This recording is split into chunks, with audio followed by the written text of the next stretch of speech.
జగన్మోహన్ రెడ్డి గారి party hit and run party అని పేరు పెట్టచ్చు.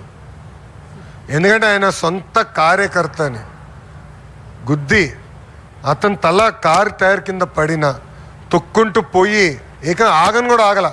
ఆనాడు కానీ జగన్మోహన్ రెడ్డి అనే వ్యక్తి ఆగుంటే ఆ వ్యక్తి బతికేవారు. సింగే అనే వ్యక్తి బతికేవారు. ఈరోజు సవాన్ తీసుకుని రోడ్ పక్కన పడేసి పారిపోయాడు. నిజంగానే చిత్తశుద్ధి ఉంటే ఎందుకు కోర్టుకెళ్ళాడు? ఆయన కోర్టుకెళ్ళి ఎందుకు స్టే తీసుకొచ్చుకున్నాడు ఇన్వెస్టిగేషన్ పైన? ఎంత అన్యాయమో చూడండి. అంతేకాదు ఈరోజు వాళ్ళ పార్టీకి చెందిన ఒక మాజీ శాసనసభ్యుడు, నేను డాక్టర్ అని గొప్పలు చెప్పుకునే వ్యక్తి, మాజీ మంత్రి, వాళ్ళ కొడుకు యాక్సిడెంట్ చేశాడు. 18 సంవత్సరాలు.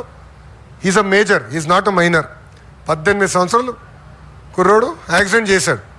యాక్సిడెంట్ చేసిన తర్వాత ఏం చేయాలి? బాబు ఆ క్షణంలో భయం ఉండుండొచ్చు. ఏం చేస్తాడు? ఇంటికి వస్తాడు. అప్పుడు తల్లిదండ్రుల పైన ఉన్న బాధ్యత ఏంటి? అరే నువ్వు చేసిన తప్పురా, అయిపోయింది, వెళ్దాం పోలీస్ స్టేషన్కి, చలో వెళ్దాం, సరెండర్ చేసి న్యాయపరంగా ఏం చర్యలు తీసుకోవాలో అది తీసుకోండి అని చెప్పాలి. తెలంగాణలో ఇట్లనే ఒక కేంద్ర మంత్రి పైన కొడుకు పైన ఆరోపణలు వస్తే ఆ మంత్రి ఏం చేశాడండి? వాళ్ళ అబ్బాయిని తీసుకెళ్ళి నిలబెట్టాడు. లీగల్ రిక్వెస్ట్ ట్రై చేశాడు. దాని తర్వాత అబ్బాయిని తీసుకెళ్ళి నిలబెట్టాడు. ఇదిగోండి మా అబ్బాయి సరెండర్ అవుతున్నాడు, న్యాయబద్ధంగా మేము పోరాడతాం అని చెప్పారు. అది చేయకుండా ఎంత చులకంగా చెప్తున్నాడని. ఒక వ్యక్తి చనిపోయాడు.